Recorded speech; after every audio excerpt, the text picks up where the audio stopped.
Udah dapet apa aja di Google Play Points Booster Season? Cuma satu truk. Gue nukerin play points yang udah kekumpul sama banyak banget reward. Apalagi di Booster Season, dapat 10 kali poin tiap jajan di Whiteout Survival. Mogok guys! 7 dari 10 bisnis yang ada bakal gagal dalam 10 tahun ke depan. Jadi bayangin guys, ada sekitar... Oke, ini kayaknya gue pertama kali nih ya. Podcast kan biasa guest-guest gue banyak lah orang-orang yang lama di market. Ini gue pertama kali podcastin mantan murid ya ini kan. Wah. Di Akademi Kripto. Lu tuh yang datang dari zaman masih di Senayan kan acara kita ya. Iya 2023 itu ya. 2023 berarti member dari kapan? 2023. Ingat gak kapan? Agustus deh. Agustus Masih 2023. zaman Telegram waktu itu. Oke. Bahkan belum pindah Discord ya waktu itu ya? Belum. Waktu itu masih Telegram. Oke, ini dulu salah satu anak yang paling aktif. Jadi waktu itu kayaknya kita bikin di Senayan tuh ada talk show kan gue kan. Iya. Terus ada yang sesi yang lumayan lama tuh. Yang apa sih si kakak gue bahkan lupa tuh. Itu kayak ngajarin lah, ada chart pattern lah, Iya. candlestick pattern gitu kan. Gue ingat dia tuh bikin pertanyaan. Yang jawab tuh cuma satu orang selalu. Dan lu jawab paling cepat. Lu terus kan. Lu yang kayak angkat tangan terus ya. Jadi proaktif gitu. Salah satu murid yang proaktif. Nah gue pengen tanya. Sekarang umur lu berapa? 19 kok. 19 tahun. Ya. Dulu sebelum background lu apa sih? Kenapa lu bisa tiba-tiba tertarik dengan dunia financial market tuh kenapa? Dan di umur berapa pertama kali tertarik? Awal itu umur 14 tahun ya. Iya. Jadi waktu itu karena COVID, jadi di rumah memang lagi banyak waktu lah. Waktu itu sering scroll TikTok juga. Memang waktu itu lagi saham lah. Paling rame. Saham lagi rame. Lagi rame. Iya. Cuman waktu itu belum berani nyemplung. Sampai waktu itu om aku tuh emang ada ngajakin lah buat kayak trade forex kayak gitu. Oke. Trade forex ya udah aku akhirnya tertarik karena dia kan ngasih taunya oh ini bisa dapat gede segala macam. Kaya nggak tapi om lu ngasih tau gede? Ya nggak tahu juga lah. Ya nggak tahu juga. Waktu itu aku ada uang tabungan sekitar 800.000. Kan lagi COVID kan gak dikasih uang jajan kan. Iya. Karena di rumah terus. Terus ya gitu aku masih ada uang 800.000 aku masukin semua. Oke. Gitu. Aku tradingin tiba-tiba 4x dalam sebulan. Jadi aku kayak cuman long short tuh menang terus anehnya. Padahal aku gak ngerti apa-apa. Oke. Basically gambling tapi bener terus. Ternyata itu apa itu? Tipu lah. Oh jadi lu Mas ditipu scam om itu. sendiri. Berarti bukan orang kaya gitu om lu. Nah background orang tua lu tuh apa sih sebenarnya? Lu apakah anak pengusaha atau Enggak apa? sih, enggak. Kalau mama Orang tipu lah. Oh jadi lu Mas ditipu scam om itu. sendiri. Berarti bukan orang kaya gitu om lu. Nah background orang tua lu tuh apa sih sebenarnya? Lu apakah anak pengusaha atau Enggak apa? sih, enggak. Kalau mama aku tuh jualan daging di pasar kok. Oke. Jualan daging. Di Bandung berarti lu Di waktu itu Bandung. ya? Yes, di Bandung. Karena kalau gua nggak salah waktu itu kan kita sempat ada komunitas juga kan regional ya. Lu Ya. salah satu yang ini kan yang manage Bandung kan Iya, waktu aku itu. ketua Aceh Bandung waktu itu. Oke. Jadi lu ketua Aceh Bandung. Dulu nyokap lu tuh pedagang di pasar. Ya. Lu pertama masuk market karena ditipu sama om lu. Iya, bukan nama om aku sih sebenarnya. Iya. Dia juga ikutan temennya lagi. Oke, jadi ini yang kayak robot-robot trading MLM, gitu. enggak, Oh, MLM bahkan. Bukan robot trading ya, tapi kayaknya MLM yang ada referral, ada anaknya lagi gitu loh. Oke, paham. Yang skema-skema begitu kan. Iya. Nah, tapi apa yang akhirnya bikin lu gue malah tertarik nih sama capital market. Karena waktu itu memang algoritma TikToknya Oke. memang lagi saham semua, forex semua. Sempat belajar saham dikit-dikit cuman ya gak terjun secara mendalam gitu. Iya. Yang terjun mendalam tuh kripto waktu itu pas lagi rame-ramenya pas peak bull market 2021 sebenarnya aku masuk tuh. Peak bull market 2021. Iya, cuman ya aku masuk kecil-kecilan karena takut lah. Kamu waktu itu kena scam. Aku udah mikir kayak wah ini financial market tuh scam. Jadi aku cuman coba dikit-dikit gitu. Kenapa lu pertama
kapan lu pertama kali ketemu Aceh? Akademi Kripto tuh lu ketemunya kapan waktu itu?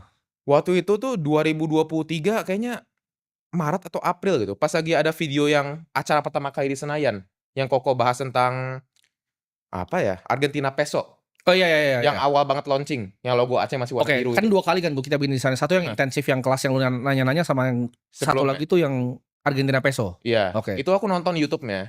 Karena aku kan belum di sana kan. Iya. Jadi aku nonton YouTube-nya, aku mulai tertarik. Dan waktu itu emang aku udah ikutin Koko tuh dari 2022 akhir lah. Oke. Jadi emang udah ngikutin. Jadi ya udah aku ikutin terus nonton YouTube-nya sampai akhirnya yang video di Senayan itu juga aku udah tertarik. Cuman aku masih rada skeptis lah. Iya. Gitu. Sampai akhirnya ya ikutin lagi terus videonya sampai akhirnya ya udahlah I decided buat join waktu itu. Oke. Pertama kali lu di Aceh, lu kan belajar nih. Apa yang bikin lu paling tertarik gitu waktu itu? Awal modul sih, Oke. modulnya. Apa yang lu pelajarin waktu itu? Waktu itu ya pertama kan memang modulnya Koko dulu, yang Oke. awal yang background-nya kuning gitu aku Iya. ingat. Itu tuh aku benar-benar belajar ya fundamentalnya Bitcoin, ada Goldilocks season dan lain-lain tuh lengkap lah. Oke. Itu aku sampai catat ya itu walaupun sebenarnya kayak video 15-20 menit, tapi aku nonton tuh bisa sampai 2-3 jam. Jadi aku pause catat di buku. Pause lagi catat lagi. Lu tuh yang bawa itu kan, lu terus gue ingat lu tuh bawa kayak catatan kan waktu yang pas Catatan di sama acaranya kan. laptop. Lu nanya terus kan, Iya, nanya itu kan terus. kalian nyatet lah. Oke. Iya, Oke. kayak gitu. Jadi Itu dari modul pertama lu nonton bisa sampai 2 jam tuh. Jadi satu video tuh bisa 2 jam padahal cuma 20 menit kan sebenarnya. Oke. Gara-gara di pause, diulang-ulang. Oke. Gitu. Menarik ya. Jadi lu belajarnya benar-benar intensif ibaratnya. Iya, itu lumayan gila itu belajar. Nah, apa tantangan awal lu pas lu mulai trading nih? Apa nih tantangan? Kan waktu pertama kan itu ya bukan trading, ada tipu lah itu kan. Iya, Lu ke beda. saham juga. Iya. Berarti lu udah coba beberapa market tapi ternyata paling nyaman di kripto. Yes. Nah, lu apa sih tantangan awal-awal lu tuh pas belajar kripto tuh apa yang susah? Kendalin emosi sih. Karena emang pada dasarnya manusia kan emang makhluk yang emosional bisa dibilang. Iya.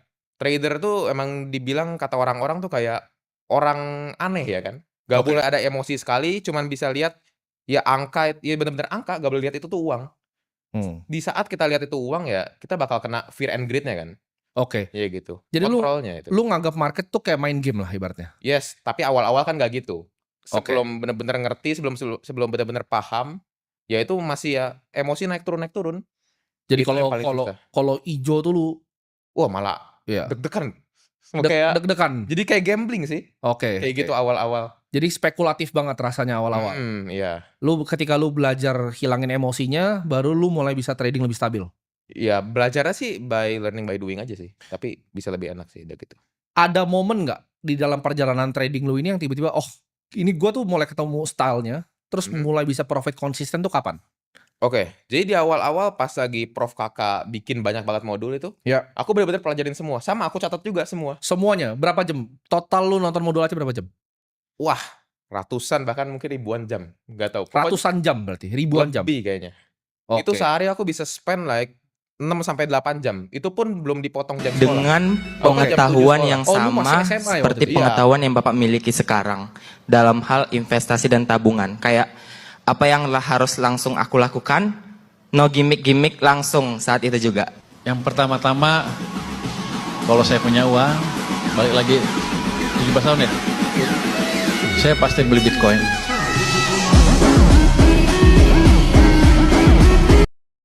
Aku SMA. Oke. Itu sampai jam 3, pulang nge-gym. Oke. Dari jam 5 sampai malam jam 1 bahkan. Itu Sampai jam 1. nonton terus, belajar terus, charting terus. Gak berhenti. Oke. Jadi kapan momennya lu kayak oke gua ketemu style gua nih? Yang pas ketemunya banget tuh 2024 Q1 lah. Awal-awal. Itu awal-awal pas lagi yang marketnya lagi enak banget sebelumnya. Lagi Iya. enak banget. Itu udah mulai ketemu trading style-nya. Sampai akhirnya ya marketnya kurang enak selama 6 bulan itu malah lebih banyak lagi trading, lebih fokus lah trading style-nya. Gue pengen tanya deh, lu kan murid Aceh salah satu yang ya lu lumayan gila kan nonton modulnya, terus lu datang ke semua acara kita, lu datang, bahkan lu bikin komunitas sendiri di Bandung ya kan buat saling sharing biar bisa saling belajar dan segala macam. Gue pengen tanya seberapa penting menurut lu influencer yang menurut lu kayak aslinya lu tuh belajar di Aceh itu, karena kan kalau gue ada datanya kan bener-bener style lu Hampir semua. seberapa penting gitu. Bukan style sih. Merubahnya hidup lebih tepatnya. Oke. Merubah hidup. Karena sebelumnya ya aku cari duit, ini background story sedikit. Dulu aku pernah main game juga, ikut turnamen PUBG kalau tahu, PUBG Oke. Mobile. Iya. Dapat lah duit dikit lah. Waktu itu berapa ratus ribu. Oke. Tapi di saat udah join AC memang lumayan duitnya. 2 digit pertama dari AC, 3 digit, 4 digit, sampai kan 5 digit gitu sekarang. Ya. Itu semua dari AC, benar-benar merubah hidup lah sebenarnya. Seberapa penting tapi menurut lo? Penting banget, benar-benar penting banget karena ya tanpa AC ya mungkin nggak ada di titik sekarang. Ya. Dan aku dapat banyak banget koin render. Ini aku cerita sedikit ya. Ya. Waktu itu aku trading sampai $2.000 lah. Oke. Duit $2.000. Waktu itu nge-call render kan, Iya. masuk all in 2.000-nya. Oke. Ya walaupun itu rada gila lah ya. Itu kan kayak cacing-cacing naga-naga. Iya. Kebetulan jadi naga. Oke. Itu jadi dapat 100 juta pertama tuh dari render. 100 juta pertama itu. Dari render. Oke. Next Ondo masuk lagi. Oke. Tapi waktu itu ya gak masuk semua lagi kan udah lumayan lah 100 juta. Masuk 50. Oke. Itu tuh dapat 6x kayaknya. Oke. Itu lumayan itu. Ondo, BGB dapat 2x, gak terlalu banyak. Oke. Last Manta. Oke. Manta tuh orang-orang pada rugi tapi aku untung kebetulan. Oke. Aku Lu masuk masuk di berapa? 1,8 ya. Sampai 3,6 aku moonback, terus ya gitu naik ke 4 kan. Moonback tuh coba jelasin ke yang awam nih, yang nggak ngerti. Oh ya, moonback tuh jadi intinya misal aku masuk 100 juta, kan jadi plus 100% nih. Kayak aku dari 1,8, aku jual 3,6 itu plus 100%, kita jual setengahnya. Berarti jual modalnya, kita amanin modal kita gitu. Oke. Keempat, aku gak jual, aku masih greedy lah bisa dibilang. Gak mau jual, sampai akhirnya balik ke 3,6, aku mikir, oh udahlah jual aja lah. Jadi 2x dapat di Manta. Nah ini kan gue sebenarnya banyak di luar nih ya, yang gue dengar kayak, oh murid Aceh itu mana yang sukses? Kan tapi sebenarnya banyak kan, yang angkatan lo ada banyak. Banyak, aku kenal personal deket bahkan, Oke. banyak yang sukses. Oke. Karena dari dulu aku salah satu ya member yang paling aktif di Discord kali ya bisa dibilang. Jadi aku kenal banyak member Aceh, sampai sekarang juga masih banyak yang ngobrol dan ya mereka udah grow semua, portonya mereka beneran sukses gitu. Oke. Mungkin kalau emang ada yang rugi pun ya pasti ada lah ya. Iya pasti ada yang Pasti rugi. ada, cuman ya misal berapa lah, 100 orang dari belasan ribu orang gitu. Iya, iya. Tapi kenapa kesannya banyak yang rugi? Karena ya 100 orang ini berisiknya minta ampun gitu. Oke. Ya kan keluar sana sini. Oke. Tapi ya kalau yang belasan ribunya itu ya yang udah profit ya santai-santai aja, diem gitu kan. Oke, atau biasa jadi influencer. Ya itu ada juga banyak Banyak. yang jadi influencer. Ya, ini gue pengen lu kasih gambaran landscape deh, karena teman-teman banyak yang nggak paham kan. Kripto kan baru populer ketika gue sama Bro Kakak bikin Benar. keluarin di sini kan. Nah seberapa banyak menurut lo influencer yang sebenarnya aslinya member Aceh? Karena kan kalau gue ada datanya kan. Kayak hampir semua deh. Kalau lu kan berarti yang di dalam komunitas nih, lu yang emang kayak di Bandung lu bikin acara, lu datangin acara-acaranya. Berapa banyak influencer yang kripto yang lu tahu tuh member Aceh sebenarnya? Banyak. Kayaknya hampir semua sih kayaknya. Hampir Kayaknya semua. Hampir semua. Ada yang udah beli McLaren lah, banyak kan. Oke. Ada itu. Aku tahu Ada. itu dia member Aceh itu. Oke. Karena lu di dalam, lu aktif kan dulu kan? Di Aktif. komunitasnya paling aktif. Yes. Jadi aku kenal banyak gitu. Oke. Nah, kalau angkatan lu itu berarti lu yang dari 2023, ya kan? Yes, 2023. Berarti berapa lama tuh lu belajar sampai lu dapat kayak ilmunya klik itu berapa lama lu belajar? Sampai bisa profitable lah ya. Bisa profitable. 6 bulan lah. 6 bulan tuh akhirnya lu setelah lu ibaratnya itu siksaan lah ya, ribuan jam ya lu belajar Iya itu. itu, iya. Itu sampai tipes waktu itu. Lu sampai tipes belajar. Tipes. Karena waktu itu juga mungkin karena kecapean waktu itu ada lomba sekolah kan 17-an. Iya. Harus tarik tambang segala macam. Iya. Dengan kondisi aku cuma tidur 5 jam, 4 jam Betul. gara-gara nonton modul belajar. Gitu. Apakah tanpa belajar di Aceh ini lu cuman, kan orang bilang banyak, oh trading itu di YouTube banyak yang gratis. Lu bisa nggak trading kayak sekarang kalau tanpa lu belajar di Aceh? Enggak sih, mungkin ya kayaknya. Lu pernah nyari belum tadi ya di YouTube yang gratis? Pernah. Aku awal-awal sebelum join Aceh pas lagi yang forex sama saham tuh aku belajar di YouTube. Oke. Ada sih, cuman kan kurikulumnya kayak nggak tertata, nggak tahu harus belajar apa dulu. Itu Oke. kayak cuma kulit-kulit luar doang lah. Oke, karena gue liat banyak nih misalnya orang kayak berisik gitu kan bilang, oh Aceh ini nggak bagus, tapi settingan chartnya tuh sama kakak tuh sama. Karena dia yang ciptain itu di Indonesia. oke. Yang Iya kan? mana tuh? Semuanya stokastik ya, semuanya itu kan Oh iya. dia itu kan stylenya dia tadinya. Itu kan gue nggak pernah lihat tuh ada yang nge-charting kayak gitu di Indonesia sebelum Iya sih. si kakak muncul. Jadi sebenarnya banyak kan yang pakai emang dia yang copy paste dia punya style tuh banyak Sampai banget. sekarang influencer juga pakai hampir punya dia semua sebenarnya. Chartnya punya dia kan. Iya. Iya. Indikatornya semua sama. Oke. Mhm. Lu itu ngerasa oke ini gue udah mulai pede untuk bikin duit sendiri kan. Awal kan yang kayak render itu kan banyak yang dari Aceh Iya. juga kan. Nah akhirnya lu belajar ketemu style sendiri. Lu lebih sukanya kayak swing kah? Lu lebih suka investasi long term yang kayak gue? Atau lu yang kayak si kakak lebih suka daily? Intraday. Daily. Lu akhirnya ketemu style intraday? Yes, kalau aku swing tuh gak tau kenapa kayak at the end gak kena TP. Mungkin kejauhan atau apa, gak tau lah, gak ngerti lah. At the end aku udah tahu ya style aku yang paling oke itu yang day trading. Lu bener-bener day to day trader berarti? Day to day, walaupun nggak tiap hari lah. Nggak Oke. tiap hari. Kalau misalnya hari ini ada setup, belum kena TP, ya mungkin 3 hari kemudian kena TP ya. Berarti selama 3 hari itu ya mungkin nggak ada call, nggak masuk dulu gitu, nggak Ya. entry lagi. Jadi lu bener-bener cari yang kira-kira conviction tinggi baru lu masuk? Yep, bener. Oke. Itu kalau misalnya day to day itu win rate lu bisa berapa? Dengan RR berapa? Waktu itu paling tinggi 88% ya. Lu bisa sampai 88%? 80 paling tinggi, paling Oke. tinggi. Tapi kan beda-beda lah tiap Cuman bulan. karena itu kan size lu lebih kecil kan relatif? Mhm, Oke. iya. RR yang lu ambil berapa biasanya? Minimal 1/3. Aku tuh mungkin orang rada perfeksionis ya. Aku nggak pernah ambil trade di bawah 1/3. Kenapa? Karena emang diajarinnya gitu dari dulu. Oke. Sama Bro Kakak emang diajarin kayak gitu. Oke, jadi lu bener-bener ngikutin dia punya plek-ketiplek, lu copycat lah ibaratnya ya? Yes, ya copycat sampai akhirnya ya nemu style sendiri. Ketemu style sendiri. Iya. Itu uangnya akhirnya lu lebih prefer lu compound Mhm. atau gimana? Uang Yang dari lu day trade-nya. ya, day trade lu compound atau gimana? Jadi tiap bulan tuh aku dari balancing portonya. Oke. Jadi aku trade, aku cuan misal 500 juta. Iya. Itu aku ada sebagian buat di compound, tapi Iya. sebagian masukin Bitcoin. Oke, jadi ada yang lu compounding di Bitcoin juga ya? Ya dimasukin aja, beli spot aja, diemin gitu. Oke, terus suka beli-beli jam juga sekarang lu berarti? Wah, Waduh, iya. udah bergaya nih Ya kan? self reward dikit lah. Murid-murid Aceh ini udah banyak ya. Jadi rata-rata tuh unik sih, karena waktu itu kan kita pernah bikin kompetisi. Kita pernah bikin kompetisi namanya The Trader, ingat nggak? Oh iya ya. Ada 5 orang, yang menang kan lu sebenarnya. 9 sebenarnya. Oh 9 ya? 9 waktu itu. Oke, yang menang lu kan? Iya. Return lu berapa waktu itu? 6,5x, $1.000 tuh jadi 6.500 ya. Ya, kan ada yang sekarang tuh jadi influencer juga tuh. Ya ada. Nah itu sebenarnya menang atau enggak? Enggak, gue menang sebetulnya. Oke. Iya sebetulnya. Ini real beneran, ini pemenang aslinya ya. Jadi The Trader tuh yang menang tuh Sander gitu. Iya. Cuman ya di luar ada yang bilang oh yang menang yang lain gitu kan. Ya self claim sendiri lah dia. Oke. Iya. Tanggapan lu apa tuh? Kalau orang tuh misalnya suka self claim sendiri segala macam gitu, gimana menurut lo? Atau mungkin ya nggak pernah ngerasa kayak oh dia ilmunya semua belajar dari Aceh gitu. Kan banyak. Karena influencer yang lu bilang tadi yang kayak ada yang beli McLaren lah, ada apa? Iya. Itu kan sebenarnya semuanya member. Iya. Gimana tanggapan lu? Ya tapi sekarang banyak kan mereka jelek-jelekin Aceh ya.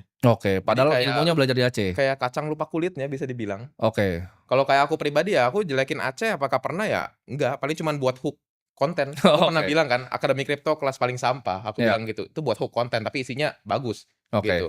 Tapi kalau yang lain benar-benar nyindir lah. Ada yang bilang diskusi satu arah lah. Iya. Padahal sekarang udah 2 arah juga kan Iya. sebenarnya. Banyak anak-anak muda yang gue lihat sekarang takut untuk ibaratnya masuk ke dunia kripto karena beresiko. Nah, itu saran lu apa untuk mereka nih? Yang anak-anak muda, yang mungkin kayak Anak lu muda mungkin ya? umur 19 tahun takut, skeptis mau masuk kripto. Itu tanggapan lu apa? Di sini di underline anak muda. Iya. Anak muda tuh ya kita harus ambil resiko lah. Iya. Karena nothing tulus.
kita masih muda, kita belum ada tanggung jawab ya. Kalau misalnya kayak udah jadi orang tua ya kan ada tanggung Iya. jawab buat jaga anak lah segala macam ya. Kalau kita ya masih dibiayain orang tua awal-awal ya masuk aja gitu loh.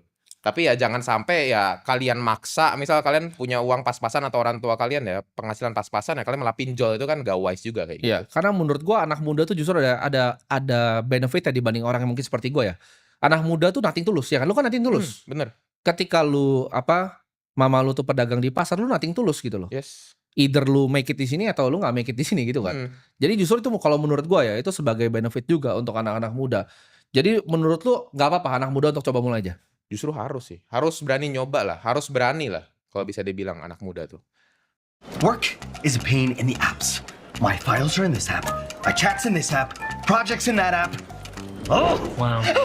You're really working your apps off, Daniel. Kalau lu bisa kasih saran ya ke diri lu yang mungkin awal trading sebelum lu kenal Aceh kan masih berantakan nih. Saran lu apa nih untuk Saran ya. anak-anak muda yang mungkin sampai sekarang tuh masih belum ketemu stylenya? Saran lu apa untuk anak-anak muda itu?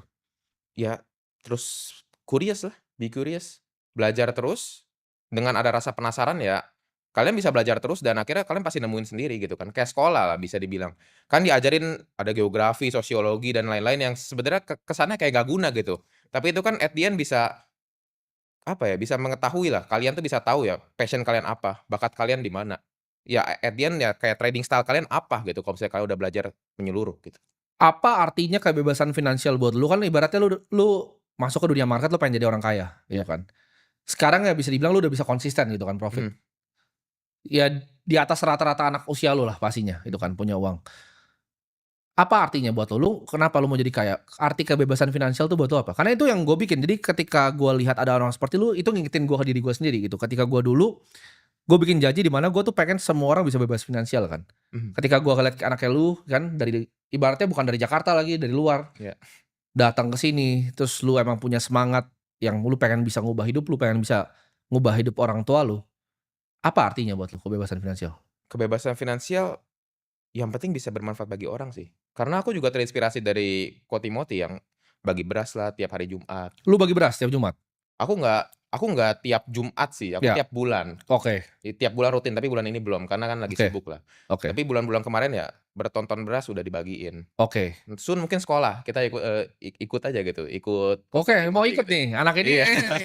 Iya. Songong nih sekarang ya. Sekarang kita gas nanti ya. Oke. Jadi gua ada lagi bangun satu lagi kan yang di Sumba. Oke. Ikut lo ya berarti ya. Ikut. Ikut. Yes. Ah nih. Lo ikut sumbang ya? Yes. Oke. Jadi dia mau ikut juga nanti untuk sekolah ya. Jadi gue tuh emang misinya sama. Karena gue pengen bikin yang kan dana abadi kan yang gue bikin. Ujungnya apa? Ya setelah misalnya gue jadi bilioner, gue capai apa yang gue mau ya pengen gue bagiin semua. Ya dan gue harap ya anak-anak yang lain, at least kalau belajar dari gue ya, gue mau ngikutin langkah yang sama. Karena kalau banyak orang kayak dia, itu menurut gue dunia itu akan sedikit lebih baik. Jadi, tapi mindsetnya dari mana? Mindset punya, oke gue pengen jadi bermanfaat untuk orang tuh dari mana? Mostly dari Koko sih. Karena emang salah satu figur yang benar-benar ngubah tuh ya Koko, bener. Oke. Bener-bener Target lu ke depan mau jadi apa? Lu kan udah punya berapa? Belasan M kali ya sekarang ya? Udah bergaya beli jam begini. 20 sih. Apa? 20 lah, 20 dikit, atas dikit lah. Tapi kan banyak yang ngaku-ngaku udah punya 20 M segala macam, bener gak tuh? Nah itu kurang tahu lah. kan belum lihat secara pasti ya kan. Oke. Iya. Jadi target lu mau ke puluhan berarti ya? Untuk duit? Target sampai lifetime ya. Aku dari dulu emang dari kecil ya emang karena aku suka ngitung duit ya. Nggak tahu kenapa. Emang aneh aja suka ngitung duit. Udah liatin ya harga dolar gimana dari kecil. Ya aku dari dulu ya yang bisa dibilang kayak angka tertinggi aku tahu tuh triliun dulu tuh. Oke. Dan waktu itu ya 1 billion dollar itu 15 T. Ya. Dari dulu tuh aku punya mimpi aku pengen punya 15 T minimal. Lu kalau misalnya umur sekarang ya, lu punya belasan M, lu compound konsisten, misalnya lu gak terlalu agresif ya. Lu bisa 20-30% per tahun. Itu lu bisa nyampe mungkin ya, udah pasti nyampe. Kalau lu umur tuh 19 tahun kan, kecuali lu mati muda ya, amit-amit gitu kan. Janganlah. Tapi kalau lu compound sampai umur 55, 60 itu menurut gue sih pasti kejadian. Nah ini teman-teman yang banyak gak paham. Keajaiban dunia ke-8 tuh compound interest gitu. Jadi ketika kita di financial market, itu kita bisa compounding ya kan. Ketika lu bisa nanti naik ibaratnya sampai puluhan miliar, apalagi lu ntar lebih muda lagi kan, berarti lu umur 21 harusnya. Lu berapa sih umurnya? 19. Ini anak masih 19 tahun gitu kan, punya duit belasan miliar. Mungkin bisa nanti ketika lu udah ibaratnya umur 20, 21, asal 20-an miliar ya. Hmm. 22, 23, 24, 25, lu bisa ikut trajektori gue gitu. Di mana lu bisa compound capital lu, terus udah lu gak usah ngapa-ngapain, tinggal bener-bener fokus 100% di market aja. Oke. Nah mungkin ya, yang gue pesan sama lu adalah ketika lu berhasil punya uang, jangan jadi orang yang ibaratnya merasa tinggi, karena itu kesalahan yang gue bikin. Itu kesalahan yang gue bikin ketika gue di usia lu. Gue umur lu tuh punya karyawan hampir 100 waktu itu. Ini masih ada yang sampai 100 sampai sekarang nih, hebat nih Alfian nih Dan. Jadi kesalahan gue adalah uang gue naik nih, tapi ego gue juga naik. Nah gue gak pengen lu seperti itu. Jadi ketika uang lu naik, ego lu harus turun justru. Oke. Gitu. Ya. Karena gue liat udah ada nih yang murid-murid yang lain baru punya duit sedikit sebenarnya. Egonya udah bilang dia triliuner gitu kan, ngawur gitu. Oh iya. Iya. Tahu. Padahal yang menang trader lu, yang lebih jago sebenarnya lu gitu. Jadi keep kayak gini ya, keep being humble, sukses terus, dan ya gue harap lu bisa bikin banyak impact ke depannya. Ini udah janji bikin sekolah nih buat Agi. Thank you Sander. Oke, thank you kok. Jadi udah dapat apa aja di Google Play Points Booster Season? Oke, di sini kembali duduk lagi. Ini entah kenapa Devil Advocate ini banyak sekali crypto bros terkenal yang duduk di sini ya. Yang pemain dengan nama-nama besar ya, di media atau sosial media. Udah ada Kakak, terus pernah Timothy, terus si Ray. Terus siapa lagi ya crypto bros yang udah kesini ya? Ngomongin ini. Jejo. Dan sekarang kita sambut Suli, tepuk tangan dong teman-teman. Yang termuda. Berapa umur sekarang Sul? Sekarang 19. 19 tahun. Berapa duit di rekening? Rasa sekarang rekening. Sekarang. Nggak tahu ya, kalau rekening nggak tahu ya. Oh, oke. Kalau total liquid lah. Ya kayak kata media aja lah. 1 juta lah. 100 juta. 1 juta US dollar. 1 juta US dollar. Iya. Aman itu ya? Aman. Oke. Nggak mau disebut spesifiknya berapa gitu. Oke, Suli, gue udah beberapa kali ngeliat kontennya muncul, terus juga temen friend of my friend gitu, friend of mine gitu ya. Beberapa kali juga kita ketemu ulang tahun Ko Andrew ya. Ulang tahun Ko Andrew, iya. Iya, dari situ seru banget nih, 19 tahun udah jadi miliarder dan lain sebagainya. Nah, kenapa dari sejak kapan lu masuk ke market gitu? Dan apa yang membuat lu masuk ke market? Gue pengen tahu, bener-bener pengen tahu di umur segitu lu udah bisa kolek segini banyak gitu. Ya, pertama kali masuk market gara-gara COVID ya, di tahun 2020. Itu pertama kali masuknya ke saham. Jadi mama itu ajak investasi di BCA dulu. Nyokap yang ngajak? Iya. Duitnya pakai duit? Duit sendiri. Jadi dulu ada ngedesain post gitu, cari duit sendiri lah. Kayak gimana tuh? Dulu aku main game, dan di game itu jadi ada toko-toko. Jadi kayak misalnya Mobile Legends tuh ada tokonya, terusnya kita bisa desain-desainin lah. Mereka ada jualan diamond dan sebagainya gitu. Aku buat desainnya buat mereka. Terus aku nge-retain kayak 5 atau 6 toko dulu. Jadi mereka bayar ke aku setiap bulan. Duitnya itu aku simpen di rekening orang tua. Terusnya dicatat di buku, debit kredit gitu sama orang mama gitu. Pas uangnya udah 3 digit sama mama, jadi di buku tuh udah ratusan juta, udah 100 lah. Oh, dari hasil lu ngedesain produk untuk game ini? Ngedesain post ya, IG post gitu. Jadi kayak aku nge-manage account IG lah dulu. Iya. Udah 100 jutaan kurang lebih. Mama minta, oh ini duitnya jangan ditaruh di bank aja, ini diinvestasiin gitu. Kebetulan itu marketnya lagi crash di COVID 2020. Resesi. Jadi masuk ke BCA awalnya gitu sih. BBCA. Iya. Nah, dari situ jadi tertarik ya sama financial market ya, karena kayak ngeliatin P&L-nya itu wah hijau merah tuh seneng gitu. Dibukain akun sekuritas sama orang tua, jadi cobain ke market lain lah. Jadi dulu forex juga ada gitu, commodities kayak trading gold itu ada. Terus saya di 2021 ya kurang lebih 1 tahun setelah investasi ke saham ini masuk ke kripto, karena dulu tuh pas COVID yang rame itu saham dulu bang. Jadi saham dulu rame baru kripto. Nah kripto ini rame, Bitcoin ini rame pas di 60 ribuan. Jadi pas udah di pucuknya rame, pas di bawahnya tuh nggak rame sama sekali gitu. Dan gara-gara FOMO ya tertarik dengar dari kiri kanan, masuk ke financial market ke crypto gitu dulu awalnya. Jadi 2021 ke crypto.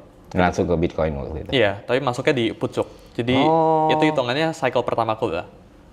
Oke. Itu totalnya itu cycle 4 ya kalau nggak salah 2021 itu. Iya. Dulu masuk di 68.000 itu. Oh enggak, puncak saat atasnya ya. Tapi ya masuk di 60 ribuan lah. Oh, masih 58 60 udah declining ya. Pas lagi double top ya. Jadi kan ngebentuk ya.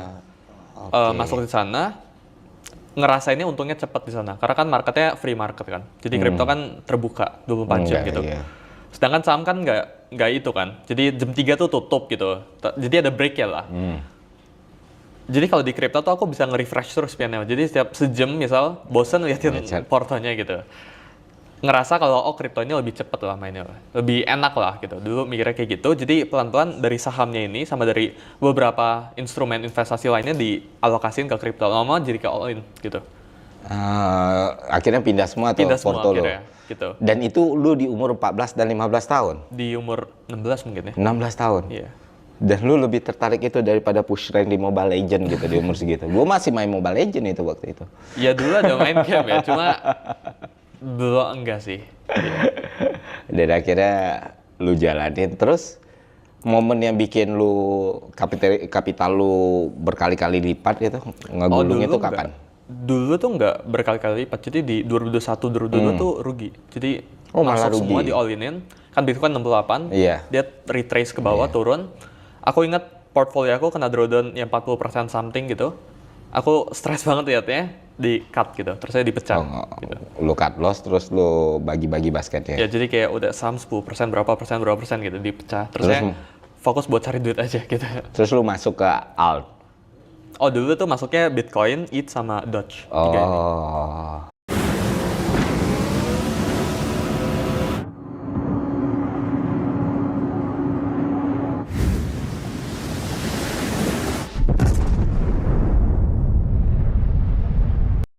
Gitu.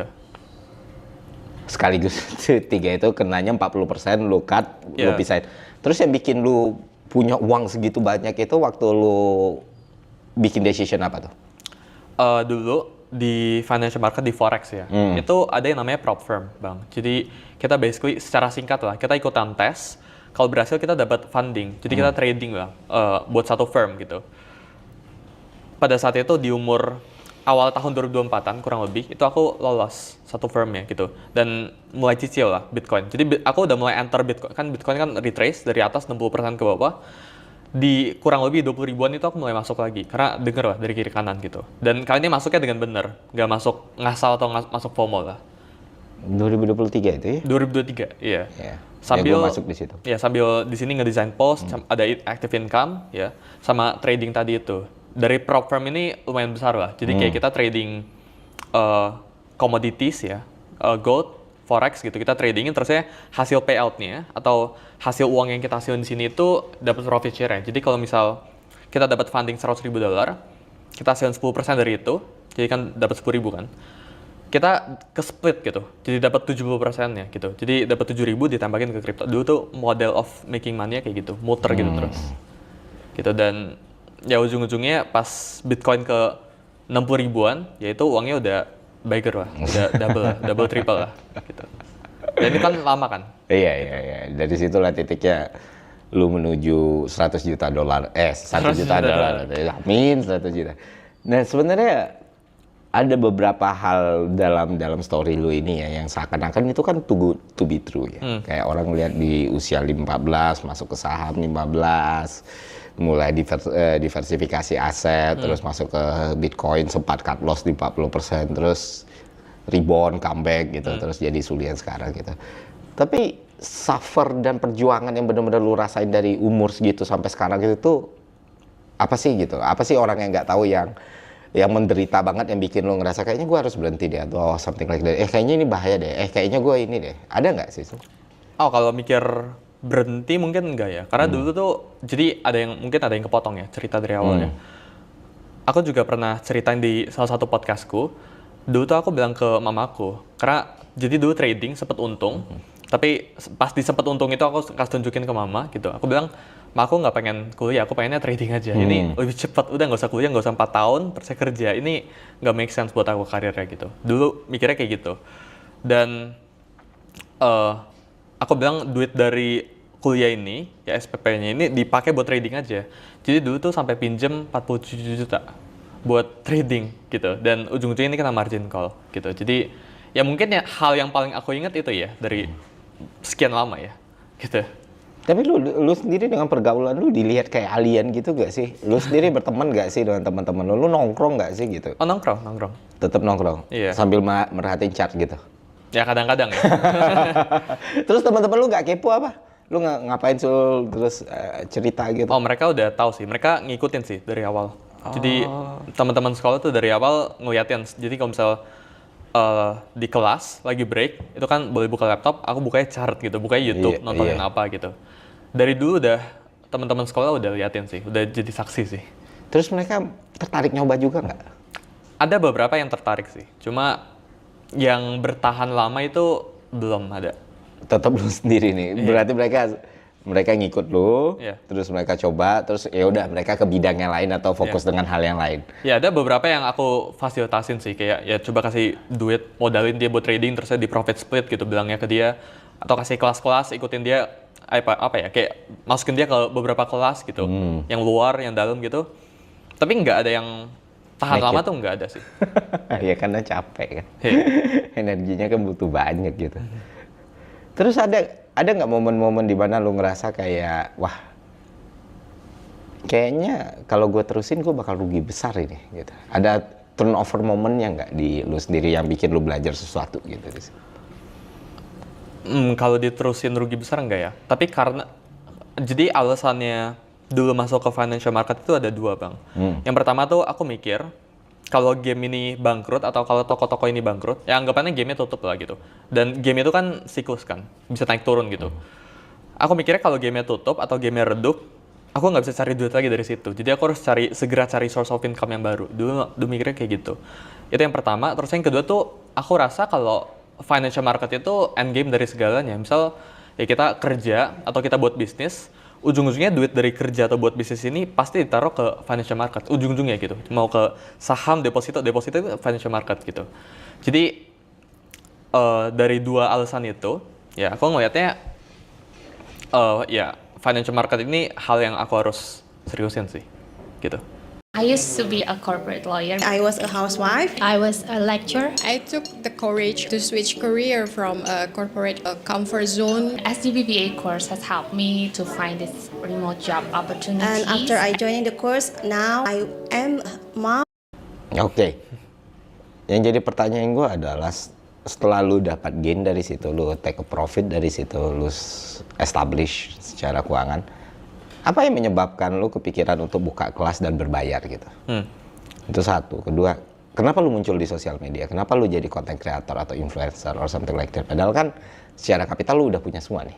Apakah untuk multiplying kapital yang lu punya atau lu punya apa ya tujuan dan misi yang lain gitu loh sehingga lu akhirnya ya udah gue bikin kelas atau apa? Kalau punya itu kan kenapa berbayar gitu? Itu satu. Kedua, apa sih yang lu pikirin kalau next game-nya gue harus bisa nih ngumpulin quote and quote pasukan gitu atau ngajarin orang atau gue harus bikin konten dan lain sebagainya.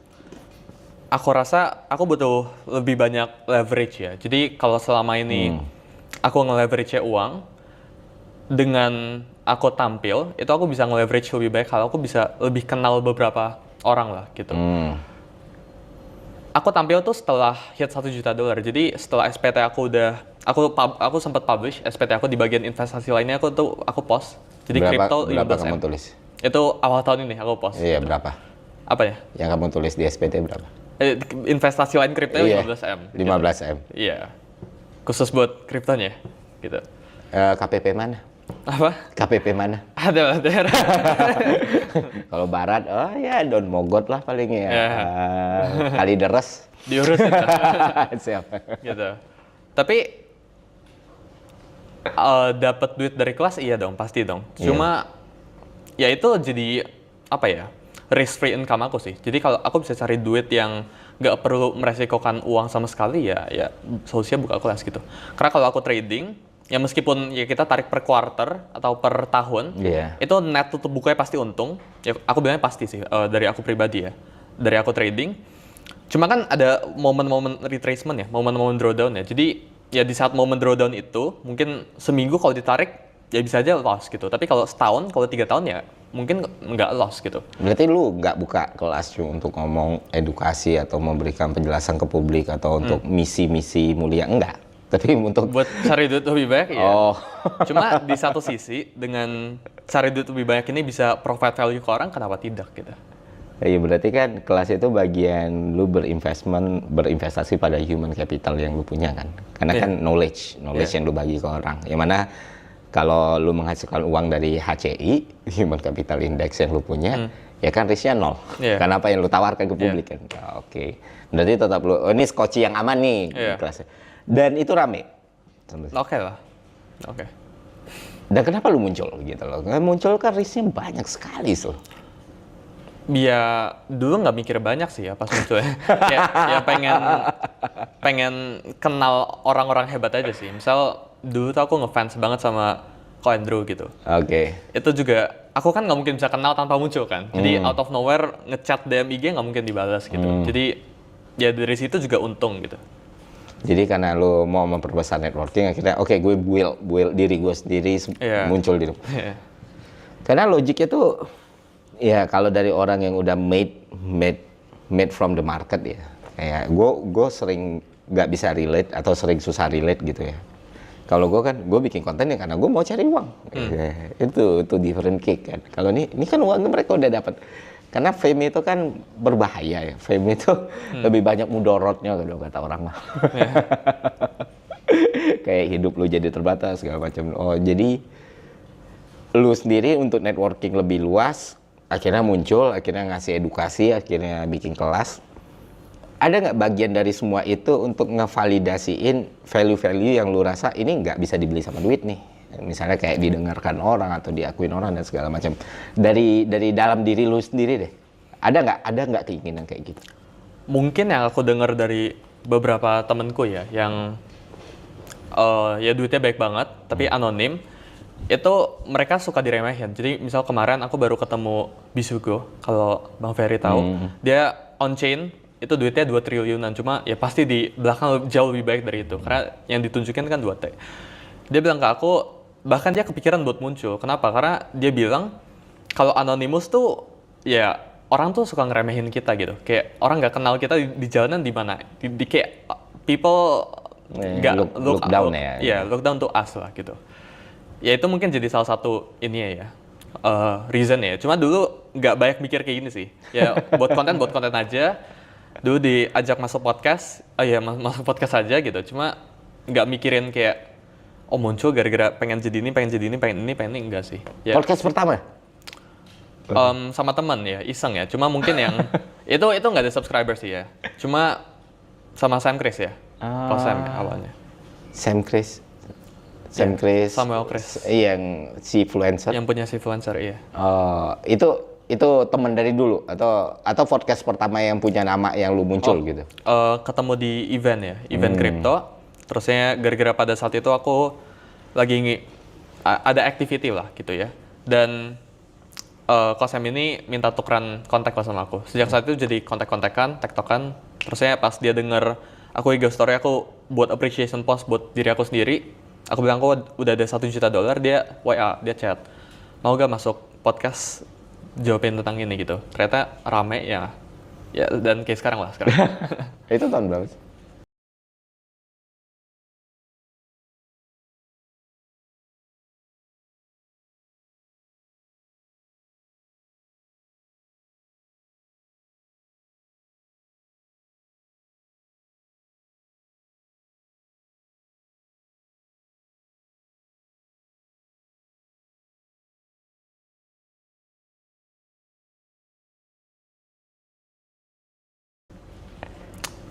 Kayaknya awal tahun ini ya.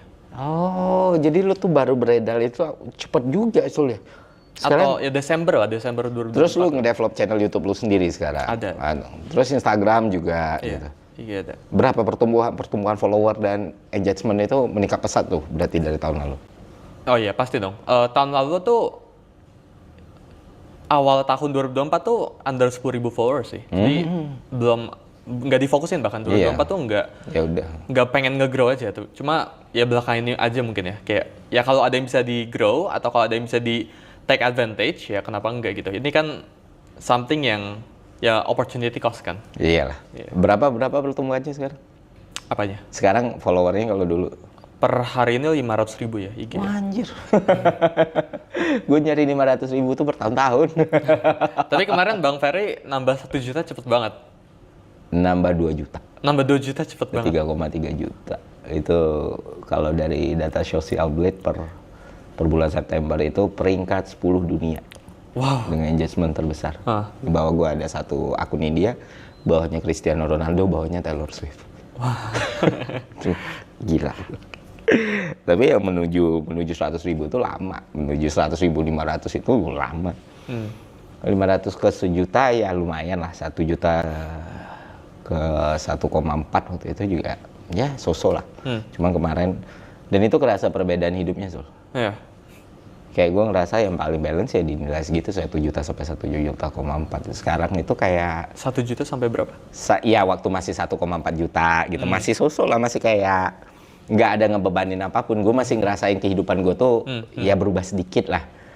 Kalau dulu tuh gue kan sering ngemper gitu ya, ngemper di Indomaret kayak di halte ngerokok, ngapain, minum kopi Starling kayak gitu tuh nggak keganggu gue. Atau pergi kemana belanja.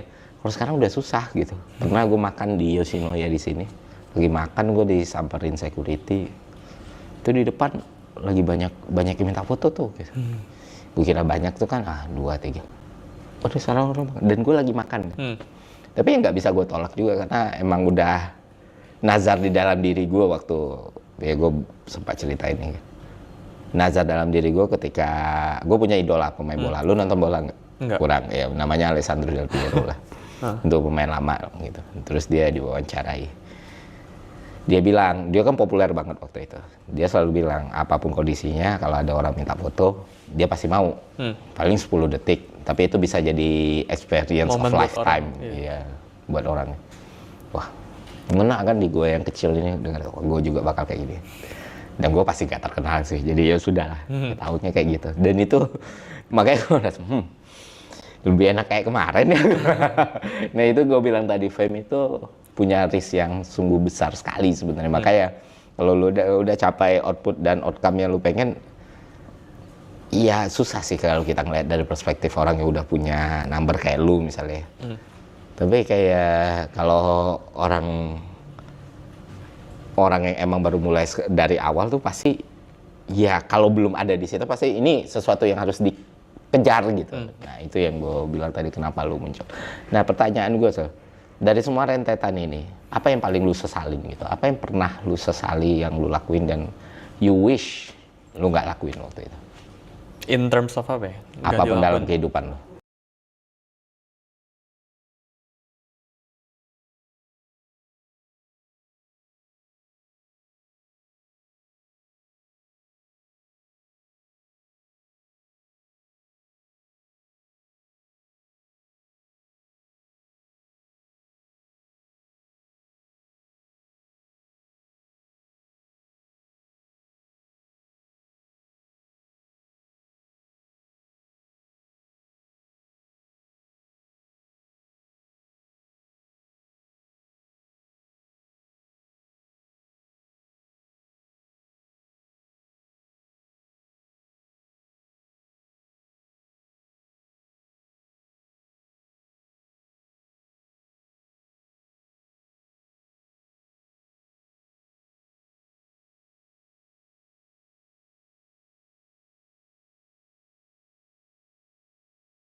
Iya, termasuk experience lu di market gitu.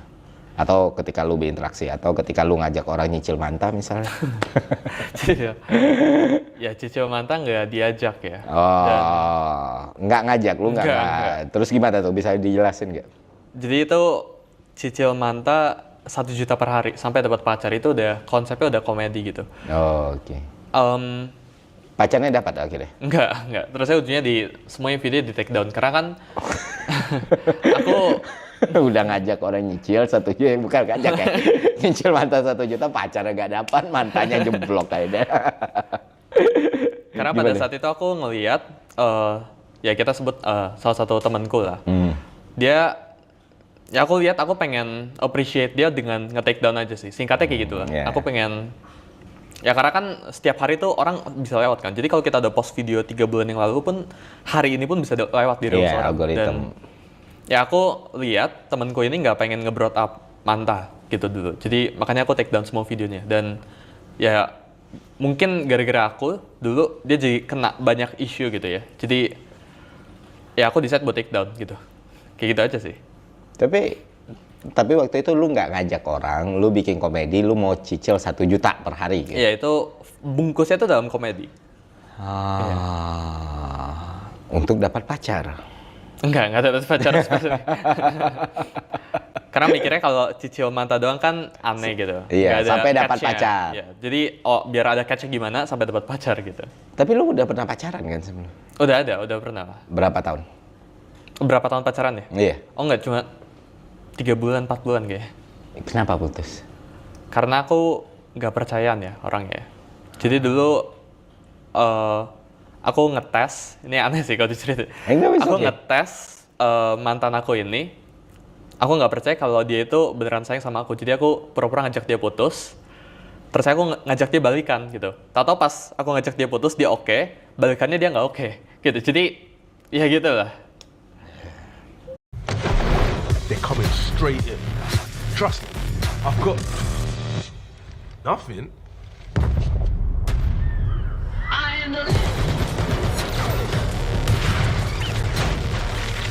Right and back.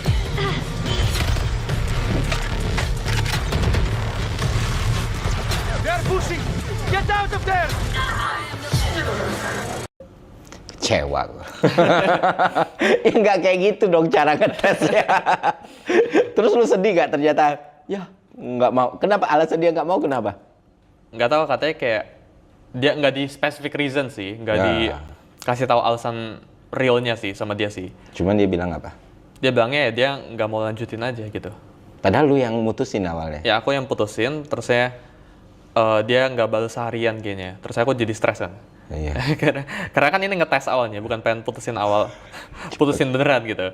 Terus dia bilang oke, aku ajak dia balikan, dia no gitu. Jadi gitu lah. Ya itulah teman-teman, ada yang nggak bisa dibeli sama uang. Hal-hal kayak gini lah yang nggak bisa dibeli sama uang ini.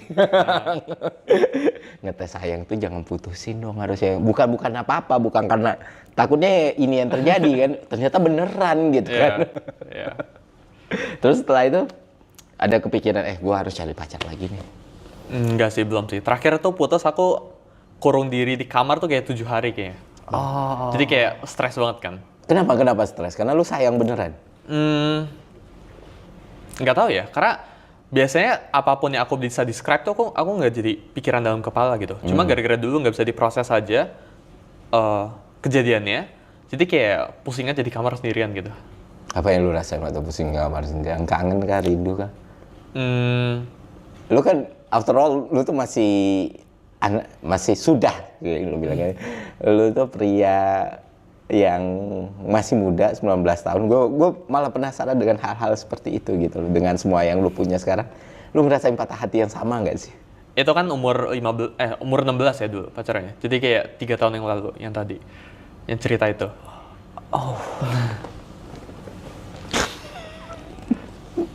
Jadi setelah 3 tahun tuh lu nggak pacaran lagi? Nggak ada. Belum kepikiran mau sih. Terus mantan lu pernah nge-reach out dulu lagi nggak?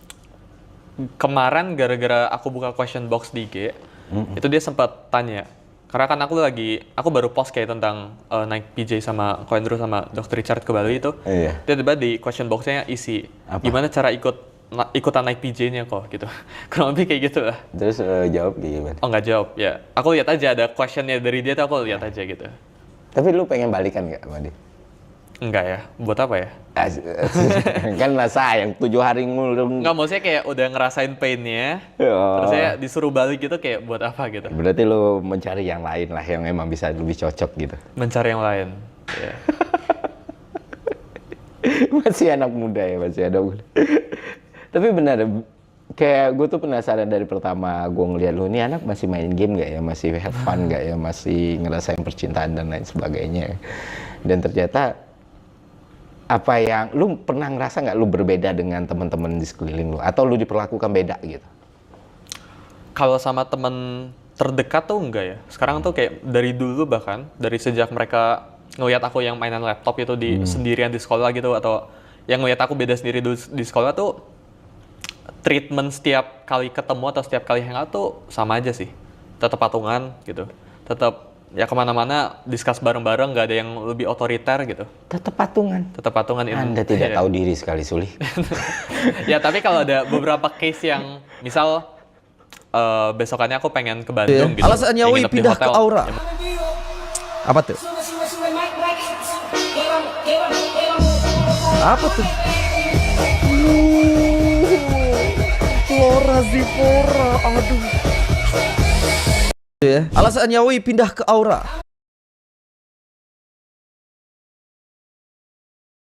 Mungkin kalau jutaan ya udahlah aku lebih besarnya gitu. Cuma in some case patungan. Patungan, dan Patungan. itu permintaan lu atau permintaan mereka patungan? Nggak ada bilang kita patungan sih, ya conscious aja ya. Mungkin aduh Suli, lu harus perbaiki nih. Sumpah lu harus perbaiki. Kekayaan mereka dibanding lu kan jauh ya? ya mungkin secara finance Berapa kali lipat lah? 100 kali lipat? Mungkin 1000 kali lipat? nggak tahu ya. Ayolah, lu bergaul sama teman-teman terdekat lu nih, bukan karena, dan mereka nggak pernah minta kan? Nggak pernah minta ditraktir. Nggak pernah minta ditraktir, dan once you do it, itu kan nggak melukai lu apapun. Nggak, maksudnya iya kadang ada beberapa kali traktir lah. Cuma mindset aku sih gini ya, Bang ya. Kalau teman aku sering banget ditraktir, ujung-ujungnya kayak perlakuannya bakalan beda. Itu bakalan kebentuk kelas gitu loh. Aku kayak di atas mereka langsung kelihatannya. Ya, enggak. Pertama ya satu yang lu harus pahami ya. Karena ini namanya devil advocate ya. Satu yang lu harus pahami. Lu beruntung dikelilingi teman-teman seperti itu. Nah, kedua, setelah lu beruntung, lu jangan nggak tahu diri. Karena nggak banyak circle pertemanan yang emang nemanin lu dari bawah, bahkan menghargai lu, mengapresiasi lu seperti ini. Sometimes untuk ngejaga mereka tetap kayak gitu, lu apresiasi balik. Kayak gitulah pertemanan. Once lu lebih dari punya sesuatu yang lebih, ya udah. Dan itu bisa jadi sesuatu yang sama sekali nggak ngelukain lu nih, atau ngegores lu nih. Itu bisa jadi something yang bernilai banget buat mereka dulu.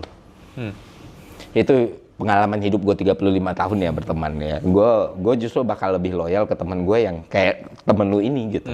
Kalau emang bisa dibantu tanpa harus membuat mereka di posisi rendah. Jadi itu tuh hal yang mahal banget mahal banget, karena lu nggak pernah tahu.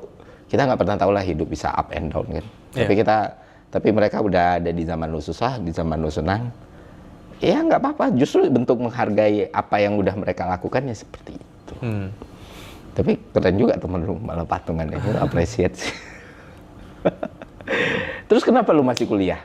Kan tadi lu ceritakan kayaknya lu nggak perlu kuliah. Apa yang menyebabkan lu berubah pikiran? Beberapa anak yang quote and quote teman-teman gue yang usianya jauh lebih muda dan gue ngerasa dia punya kognitif yang luar biasa sekali kayak Timothy ataupun Agung Hapsah, kan dua-duanya memilih untuk tidak kuliah gitu. Dan alasannya ini all make sense, tapi nggak semua orang Timothy dan Agung Hapsah gitu kan.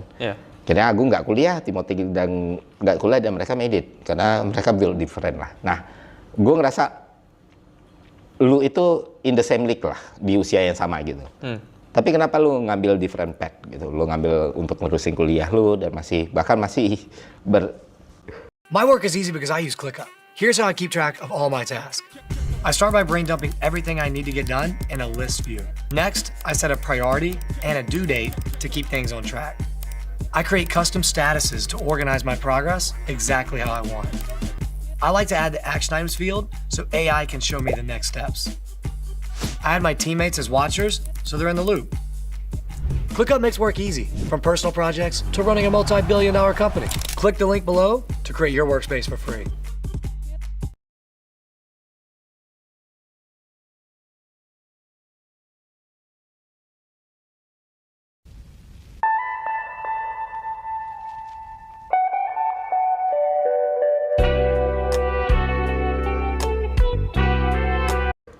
Ikhtiar untuk menyelesaikan itu semua kan sampai pindah ke kelas karyawan. Iya, jadi mau pindah ke kelas karyawan tahun depan.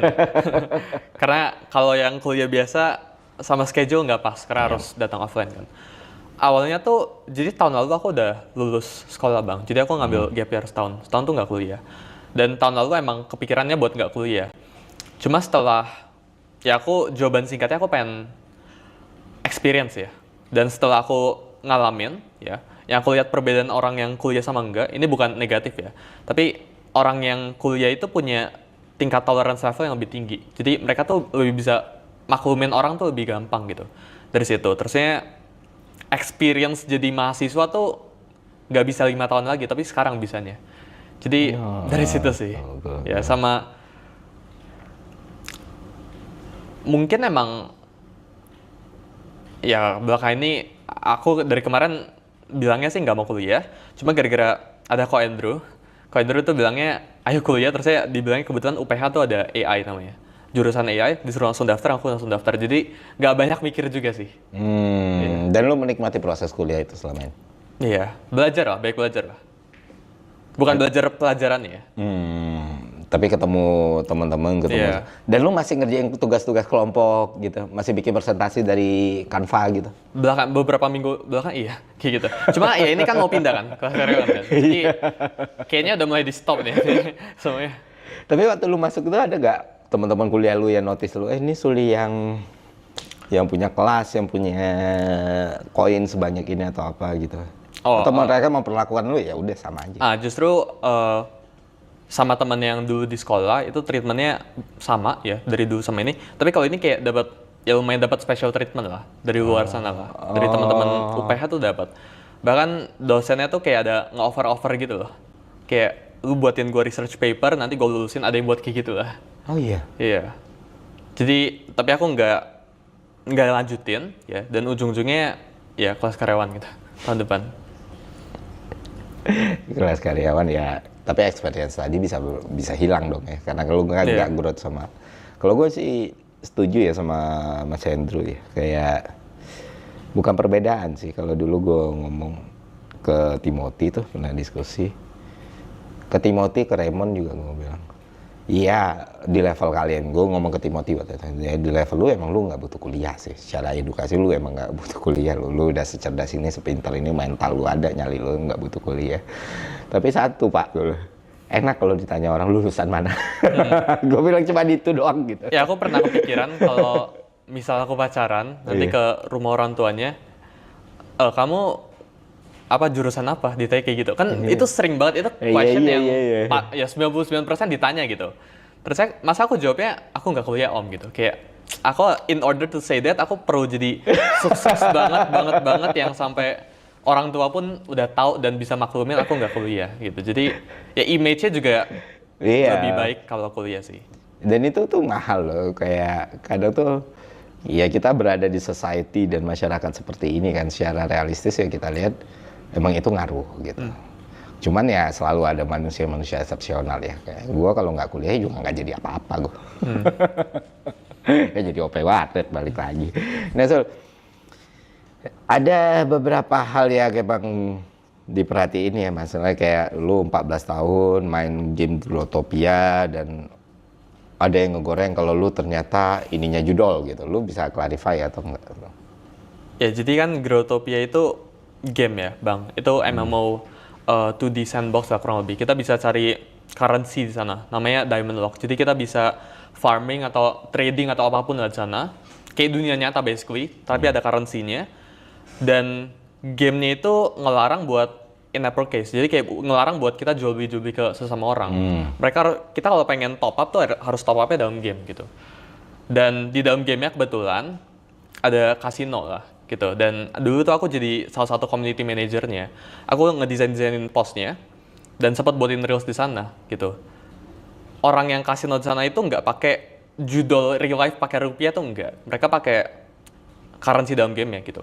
Dan ke frame-nya seakan-akan aku buat judul lah, gitu lah. Tapi kenapa orang bisa tahu? Emang itu direkam atau kayak gimana gitu? Ya karena kan dulu aku content creator kan di Growtopia. Dan ya cukup ada lah orang beberapa yang ngikutin dari dulu tuh ada sampai sekarang gitu. Dan itu yang akhirnya di framing kayak gitu? Ya di frame-nya aku punya judul atau ya promosiin judul lah. Gitu. Terus lu ngerespon hal-hal kayak gitu gimana? Misalnya serangan-serangan di internet di usia lu sekarang. Ya jujur, gue hampir 2 kali lipat usia lu aja tuh pasti keganggu loh gitu loh. Nah lu sendiri secara mentalitas seperti apa ngelihat, apalagi waktu Zero Sum Game itu ya, gue sering ngeliat anak ini kena serang gitu, kasihan lu. Nah itu tuh sempat down dah lu ngerasain kayak gitu. Misalnya lu difitnah ngelakuin sesuatu yang nggak lu pernah lakuin terus di framing kayak gitu. Ya mungkin kalau dari dulu ya, kalau beberapa bulan yang lalu ya, karena kan jadi aku udah jadi content creator emang udah dari dulu, udah pernah ngerasain kena hate udah 4 tahun, 3 tahun yang lalu. Jadi mungkin sekarang ya selama itu nggak parah-parah banget, ya aku ada framework berpikirnya sih kalau kena hate sih ya. Jadi kalau ada hate yang muncul, lihat dulu ini bener atau enggak, ya kalau bener evaluasiin gitu. Tapi kalau enggak ya simply ignore aja sih selama itu enggak melewati batas atau selama itu enggak offensive atau terlalu menyerang ya gitu. Dan terlalu mengganggu tuh aman-aman aja sih. Jadi enggak terlalu banyak dipikirin sih Bang. Kalau ada nggak yang pernah terlalu mengganggu buat lo? Sampai lu ngerasa ini ya harus ada follow up action nih gitu. Mungkin sekarang enggak ya. Dulu-dulu? Ya dari dulu belum ya. Jadi mungkin sampai sekarang belum ada ya. Gue simulasikan kayak gini deh. Misalnya lu kena... Oh sorry, aku potong. Dulu ada pernah satu orang datengin rumahku buat belajar trading. Aku nggak tahu dia tahu rumahku dari mana. Gitu. Itu mengganggu sih dari situ sih. Cuma itu bukan hate ya. Tapi sempat ada ya gara-gara fame, orang jadi datengin ke rumah aku terus saya minta belajar trading gitu tanpa aku tahu sama sekali orangnya siapa. Itu pernah. Pernah. Dan itu udah mengganggu buat lo? Itu mengganggu. Oke, tapi selama ini di media sosial belum ada yang cukup buat bikin seorang Suli itu nggak tidur atau stres atau apa? Aman sih, nggak ada sih. Kalau misalnya ada nih, katakan 11 akun gitu atau 10 akun di media sosial yang setiap hari itu bikin konten jelek tentang lu nih, ngefitnah lu, dan terjadi dalam 3 bulan gitu. Itu bakal lu merasa ini terlalu ofensif atau enggak? Ya mungkin, ya baik lagi ya frameworknya tuh selama itu nggak bener ya udah di-ignore aja sih. Ya, okay. Karena menurut aku kalau kita fight back ya, atau kalau kita ngerespon tuh ya kita kayak kasih energi gitu ke orang itu. Kayak orang udah transfer energi ke kita, udah nyerang, kita tampung, terus kalau kita fight back tuh ya kita nih balik nih gitu kayak menurut aku. Iya lu cuma bikin bolanya tambah bergulir aja. Jadi lu bakal terima aja, udahlah ignore aja gitu. Dan itu bukan something yang bisa diinin kan. Kayak ketika kita ya bahkan gak usah fame deh. Ketika kita berkarya atau dimanapun itu, ya pasti ada aja orang yang gak suka sama kita sih. Itu udah, kita nggak bisa 100% gitu. Kayak people happy on us tuh enggak gitu, nggak mungkin.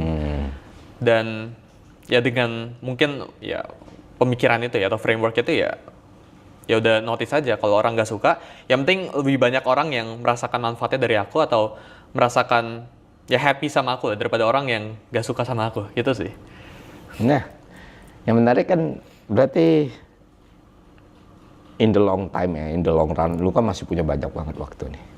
Kedepannya lu pikirin apakah tetap melakukan apa yang lu lakuin sekarang, tapi lu punya cita-cita atau impian Suli di masa depan itu seperti apa gitu? Kalau bikin hedge fund mungkin atau something like that? Ya kalau kayak hedge fund atau fund gitu kan itu simply tinggal kemasin aja kan apa yang aku punya. Mungkin buat beberapa tahun ke depan ya nggak ada yang spesifik goal ya gitu. Cuma sekarang tuh palingan pengen fokus ke community sama yang nge-grow diri aku aja sih. Jadi belum ada ya mungkin lebih tepatnya spesifik goal yang aku rasa aku harus incer. Karena menurutku orang yang set goals itu klise itu pedang bermata dua. Kayak ya kalau kita targetin sesuatu, misal aku targetin ini awal tahun 2026, aku targetin di akhir tahun aku pengen reach 100 contohnya. Tahu-tahu di bulan ke-6 aku dari 100. Ini kan masih ada 6 gap ke atas gitu. Jadi orang bisa stop di 6 ini. Padahal harusnya mereka bisa lanjutin buat bisa lebih maksimal. Cuma mereka nggak maksimal buat ngejalanin. Jadi goals itu menurut aku pedang bermata dua gitu. Jadi lebih baik lu nggak netapin goals yang spesifik. Ya dan just do my best aja sih, everyday sih. Jadi apa yang depan mata, ya aku kerjain yang terbaik aja gitu. Nggak ada cita-cita untuk punya lower khusus, misalnya Suli, pemilik visi A gitu atau apa? Mungkin sekarang belum ya. Tapi bidang apa yang mau lu masukin? Bidang the new things yang mau lu masukin dan mau lu kuasain, mau lu conquer? Oh sekarang sih ya purely finance and investment ya. Ini udah jadi forte-nya aku lah. Jadi kedepannya mau berapa tahun ke depan pun, kalau misal aku sentuh industri luar pun ya itu purely for investing. Kayak misal ada pengen bikin lapangan paddle, terus saya misal pengen bikin gym itu ada gitu. Tapi itu ya investasi aja. Jadi ya aku pengen forte-nya emang pengen sini sih. Aku pengen jago banget di finance and investment sih. Terus kenapa lu ngambil AI? Itu gara-gara Ko Andrew tadi. Makanya switch ke ini hukum nanti. Switch karyawan ke kelas hukum. Why? Kenapa hukum? Kenapa lo? Pertama itu yang paling bermanfaat dari semuanya. Terus yang kedua, ya karena aku di finance, terus aku jadi content creator, aku rasa ini something yang aku at least butuh gitu knowledge-nya sih. Dari situ sih. Oke, karena ya benar-benar yang lu kejar knowledge-nya lagi, bukan lagi soal ini ijazah gue bawa kerja atau enggak ya segala macam. Nah, Sul, apa yang pengen lu sampaikan ke orang-orang di usia lu atau yang lebih muda atau yang lebih tua yang nonton konten ini, kira-kira sesuatu yang mungkin lu nggak lakuin dan bisa mereka lakuin gitu untuk hidup mereka lebih baik secara finansial, sosial ataupun lain sebagainya. We have some of the most expensive trading challenges in the prop firm industry. Hey traders, if you're looking for a rock solid and financially stable prop firm to trade with, where you can actually build a real career out of trading and you never have to question whether you'll actually receive your payout, you will fall in love with Top One Trader. Now, fair warning, we do not have the cheapest challenges. In fact, we have some of the most expensive challenges in the entire prop firm industry, which is one of the reasons why we've never had to delay a single payout. In fact, our average payout time is only 5 hours and 16 minutes from when you request your payout to when you have it. So if you've been looking for a prop firm that you can trust, where you know you'll get paid, hop over to toponetrader.com and come join our trading family.